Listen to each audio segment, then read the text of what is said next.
হয় নমস্কাৰ। আজি আমি মাননীয় সংমণ্ডল বনপ্ৰাধিকাৰী বিষয়াৰ নিৰ্দেশ মৰ্মে আৰু মাননীয় ৰংজুলি আঞ্চলিক বন বিষয়াৰ সহযোগত আমি ৰংজুলি বনাঞ্চলিক কাৰ্যালয়ৰ সমূহ বন কৰ্মচাৰী বৃন্দই লগ হৈ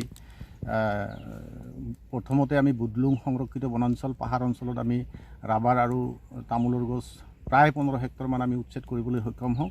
পৰৱৰ্তী আমি আহি দেওচিলা সংৰক্ষিত বনাঞ্চলত উপস্থিত হৈছোঁ আৰু ইয়াত আমাৰ তামোলৰ বাগান উচ্ছেদ কাৰ্য চলি আছে আৰু ইয়াতো মষ্ট প্ৰবলি আমাৰ ইয়াত 15 হেক্টৰমান তামোলৰ বাগান আমি উচ্ছেদ কৰিম।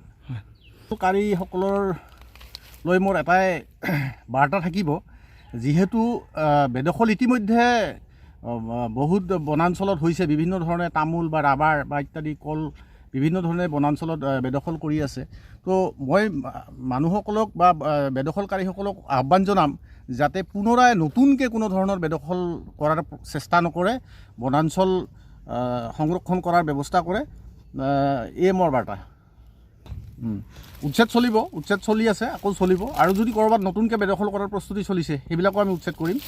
আৰু মই আহ্বান জনাম যাতে পুনৰাই কোনো বনাঞ্চলত আকৌ উচ্ছেদ কৰাৰ মানে ব্যৱস্থা হৈছে চিন্তা নকৰে, বেদখল কৰাৰ যাতে কোনো চেষ্টা নকৰে, সেইবিলাকৰ প্ৰতি আমি ব্যৱস্থা ল'ম।